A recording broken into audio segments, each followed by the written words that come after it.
This week on the Steel Report. We prefer actually to be able to spend more time with them so that we can help prepare the patient, the family, and those around the patient, the caregivers, and what to expect with the dying process. Cedar Valley Hospice, serving area families now for 45 years. And our program begins right now. Now from KWWL, this is the Steel Report.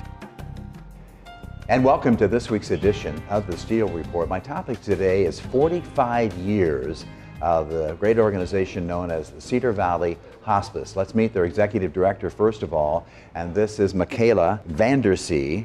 You've been with Hospice for, you said 25 years, almost 24 years, but only 8 as the executive director. So, yes. and we had one program with you many years ago, Michaela, so welcome back to the show. Thank you. Really appreciate that. And also, we have Lynette Jordan, 25 years as well with Cedar Valley Hospice. I think you said 20 years as a hospice social worker to begin with, and now you have a very valuable role as grief counselor, Lynette. So welcome to the show. We really appreciate that. We're going to get into the event that you had just a few days ago, the Release and Remember, just an extraordinary event downtown at the amphitheater there.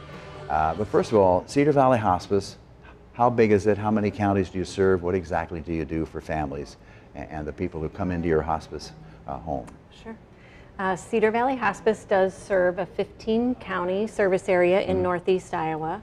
We have offices located in Waterloo, Independence, Grundy Center, Waverly, and then of course our Cedar Valley Hospice home, which is in Waterloo as well. And we serve people who are reaching towards the end of their life. So they have been determined by their physician to be within 6 months of death. And that end of life doesn't mean it's going to be immediate, does it? I mean, it can actually, I know personally my mother-in-law was there only for 1 month, but some people are there longer than that, aren't they? Yes, they are. We can serve patients for as long as a physician is certifying them to have 6 months or less to live. So we've served patients as long as a year and a half. We prefer actually to be able to spend more time with them so that we can help prepare the patient, the family, and those around the patient, the caregivers, and what to expect with the dying process, and to help them prepare. So Lynette, you spent 20 years as a social worker part of this, and now grief counselor. So what are some of the biggest fears that families have come to you when they first go into hospice? And how do you explain to them, hey, this is going to be okay, it's not an ideal situation, but what do you tell them? And what are their big concerns when they first come to hospice?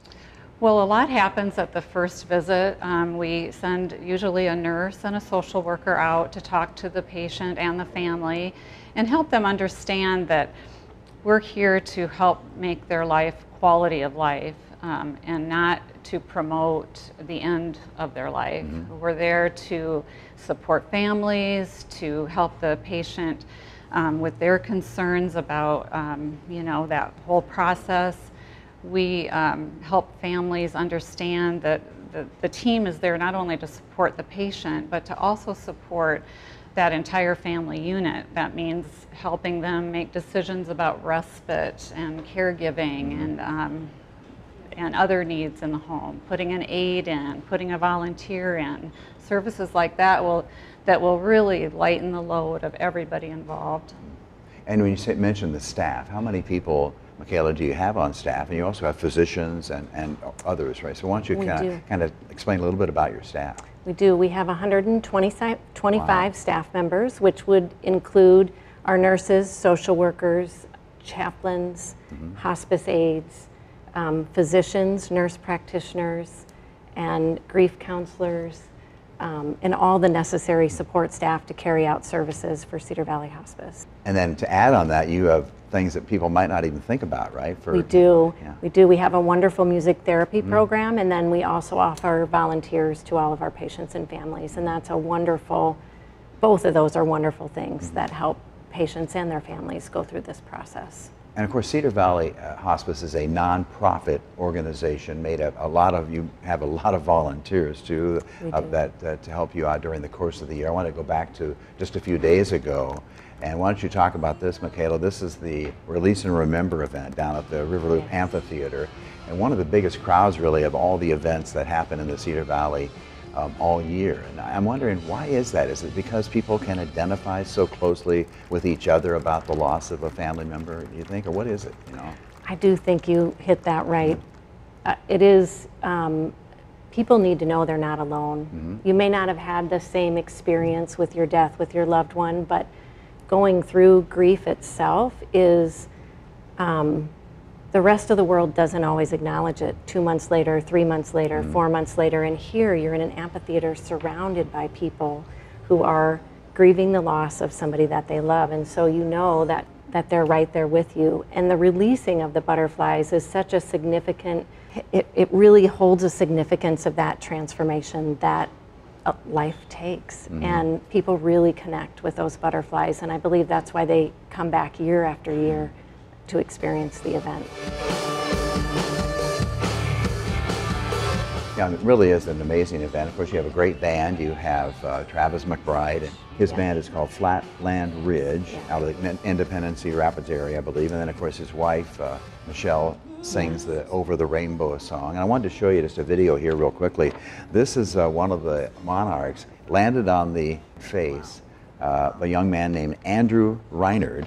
And I was talking to him, and he was there supporting his late grandmother, Betty Judas, who died in 2011. And here he is, you know, all these years later, coming back to this event. I just thought that was a very striking video moment for him to have kind of have his grandmother on his face, I think, really. And I think he was really moved by that.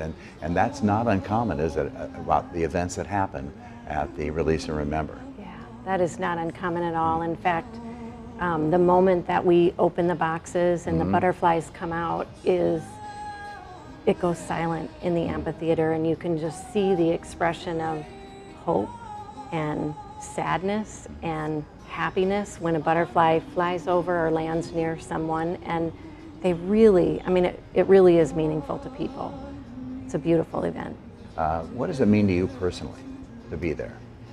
Well, what we know in grief is that people need to, you know, say their loved one's name. They want others around them to say their name. They see their loved one's name on a board. It honors their life. It says that they mattered, that that person will always be remembered, and it's a way for them to honor their loved one. Yeah, I love the dedication stations that you have there, and all those names all the way around, you know, in honor and memory of. That's a very moving event for sure, and I certainly, you don't need to attract a larger crowd, but I think you'll probably have a bigger crowd coming every year because it is such a meaningful event to so many individuals and families all kind of experiencing that together in a community. So what are some of the services that you like to highlight that you think are most important to families as they're thinking about making that call to Cedar Valley Hospice, or feel it's time?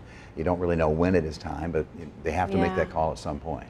You do, and I think that is one of the hardest things as a family member, as for yourself, to know when is the right time. And I would say, if your loved one or yourself is starting to slow down, you've been diagnosed with a disease that's progressing, you're noticing that you need more help in the home, maybe you're sleeping more, eating less, and maybe in your gut you know you need more assistance. And so the hospice services that we provide that to people to come out into their homes, wherever they call home, whether that's their home, the nursing home, or we provide services at the hospice home or the hospitals, is we're going to help them with pain and symptom management, which is number one on the minds of patients and families. We want our loved ones to be comfortable. We are going to help the family with education about the disease progression so they know what to expect. And how they can help their loved one as they go through that. We are going to provide care services so that the patient is bathed. They have all those necessary things done that they want. And sometimes it's just so nice for the caregivers to just get to be the daughter or the sister or the mother, so that our staff can come in and do that hard work.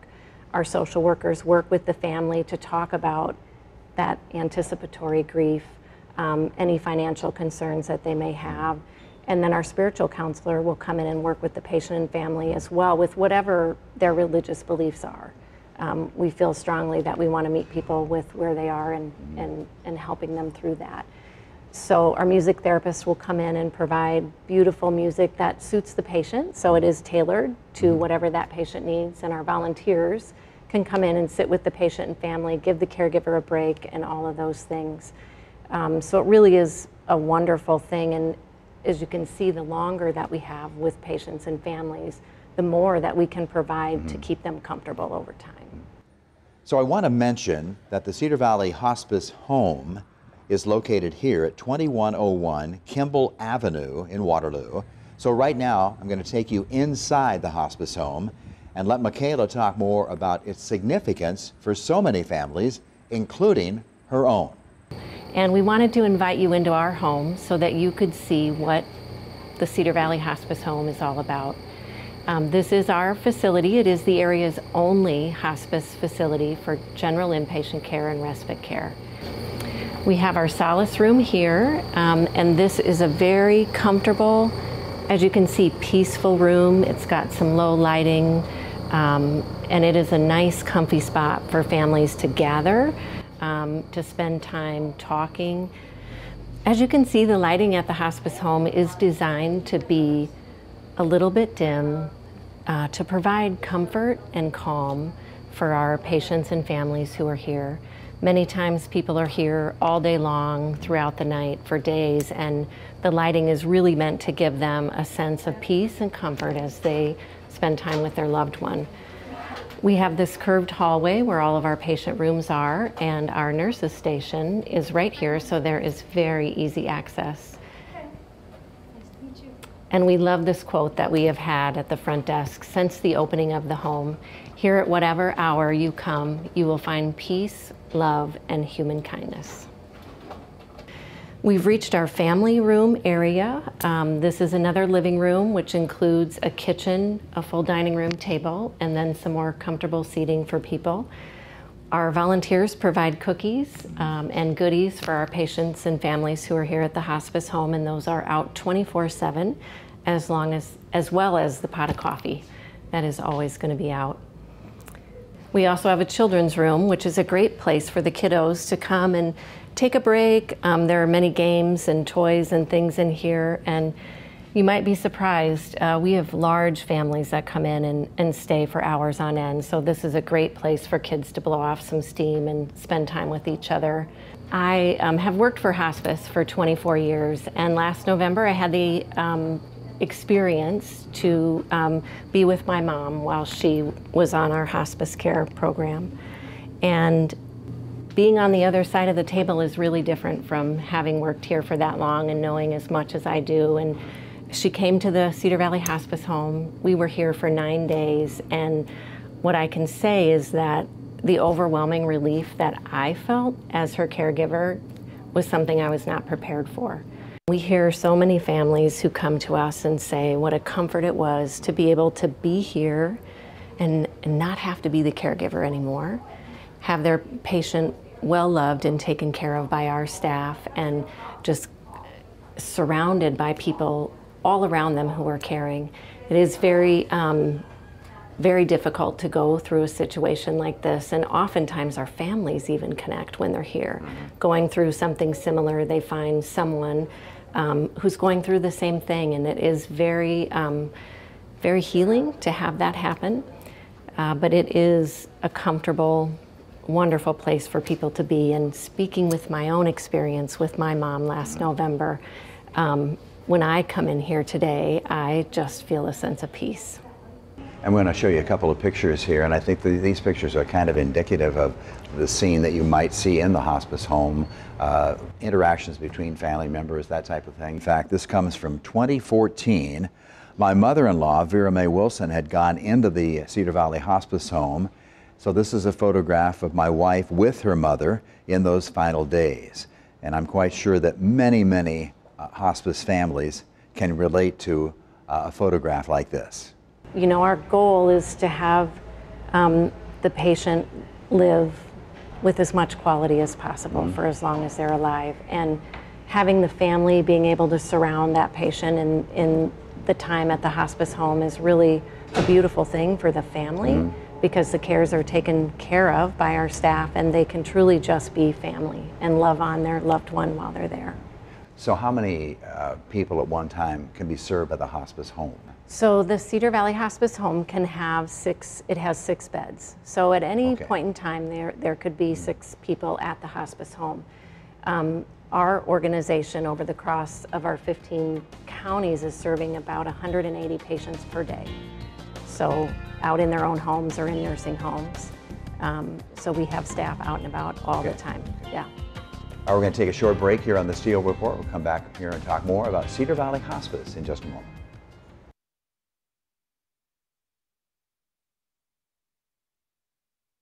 And Lynette, the Release and Remember event is a fundraiser, probably your biggest fundraiser of the year. I'm going to make an assumption there. And it's necessary because many of your services are free, aren't they? Yeah, these fundraisers are important because our grief services are free. Our leadership for decades has valued providing that service to the community, all free of charge. So all of our services in that realm are free. We see people individually, we have multiple groups that we serve people in because we know that grieving people need connection with others when they're grieving.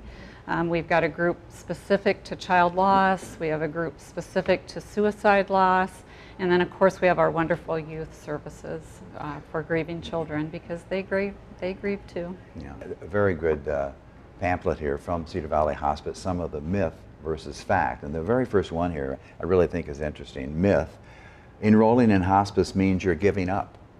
What's the fact? Oh, it is absolutely not giving up. It's realizing where you are in disease progression and contacting the supports who can help you get through that with the highest quality of time for what you have left. It's not an immediate, you know, people signing up for hospice isn't going to make you die faster, but it will make you live better for what you have left. Okay. Another myth on this pamphlet, if I enroll in hospice, I'll have to give up my primary doctor. That's not true, right? Not true at all. Okay. Here's another one. Hospice care is expensive and my family won't be able to afford it. Well, that is not true. Hospice care is covered by Medicare, Medicaid, and most private insurance companies. For people who are uninsured, we provide all the same service to those folks as well, regardless of ability to pay. Okay. And these are, I think, really important for people who happen to be watching and want to know some of the questions. To receive hospice care, I will have to leave my home for an inpatient facility. No. You can go to the home, too. You could go to the hospice home, and we do, sometimes our patients do go to the hospital if they need extra support for pain and symptom management, but our goal is to keep people at home, to provide the services to keep people their home, in their own homes, in their own homes, where they're most comfortable. I think that's really a vital asset if you can prolong that and being in your own home for as long as possible. Yes. So I'm glad that home can also mean nursing home, assisted living, independent living. Let's go a couple of more here. All hospice providers are pretty much the same. You'd probably like to think you're special, I think, because one thing, you're a nonprofit, you're here to serve the people. Are there differences in hospices, though? Oh, there are absolutely differences in hospices. We are all required to follow the same rules and regulations, but how we live those things out in the organization and in the care that we give is different.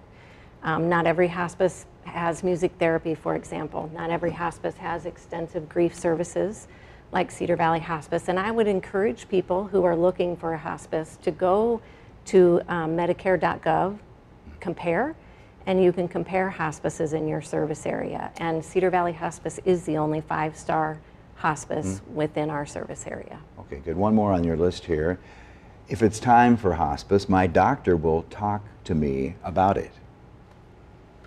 He might. Might? Okay. He might. I think it's okay for people to know that you can ask for hospice. Most of the referrals that we receive come from family members, workers in care facilities, not always the doctor. So it is important to know that if you notice a decline, call us. We'll come and talk with you and see what's going on and see if we can help, and we'll contact your doctor.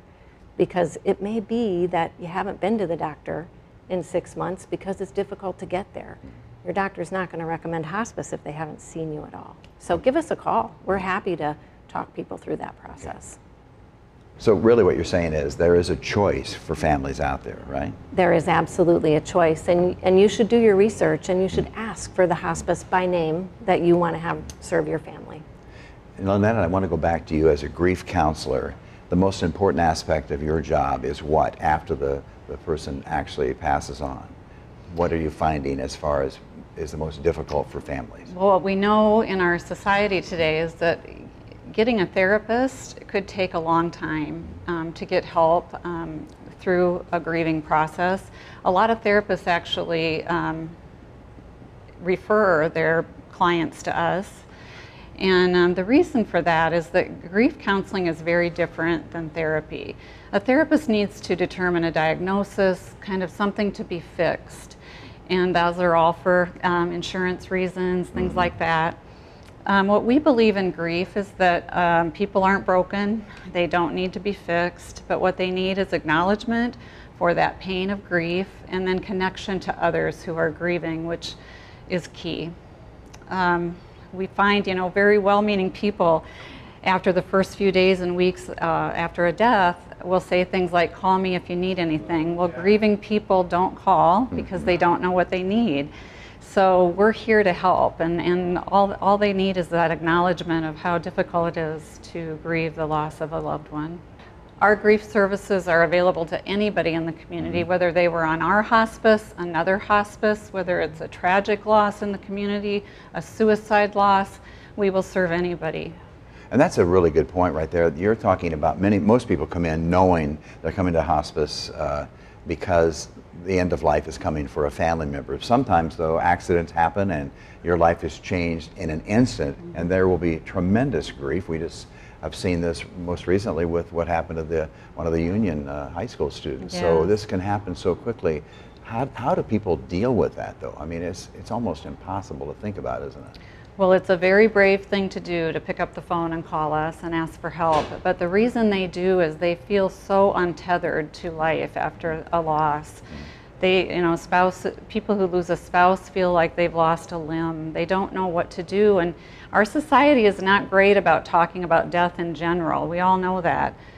They're even worse about grief.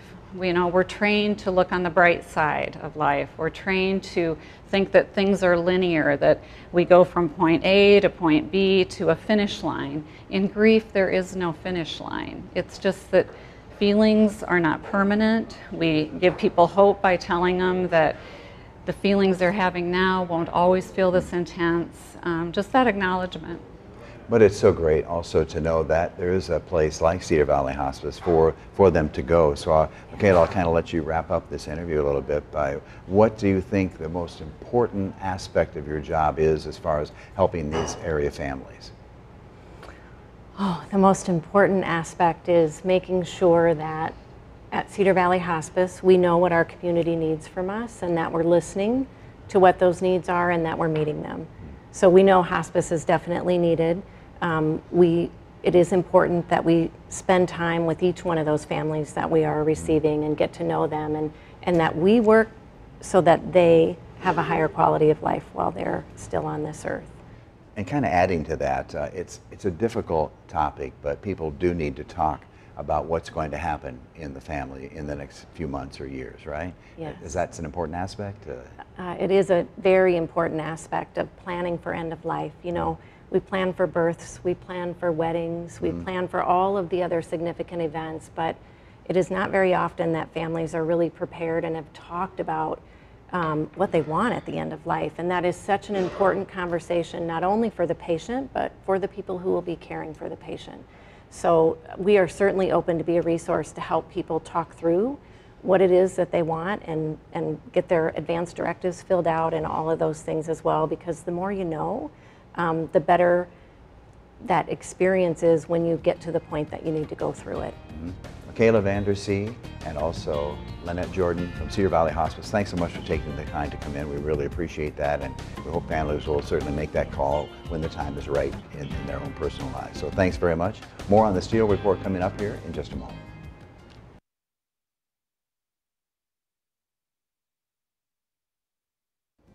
And welcome back as we wrap up another edition of the Steel Report. Be sure to check out the amazing work of the Cedar Valley Hospice. Remember, they exist to help you find peace and comfort during some of life's most difficult times. As always, thanks for watching.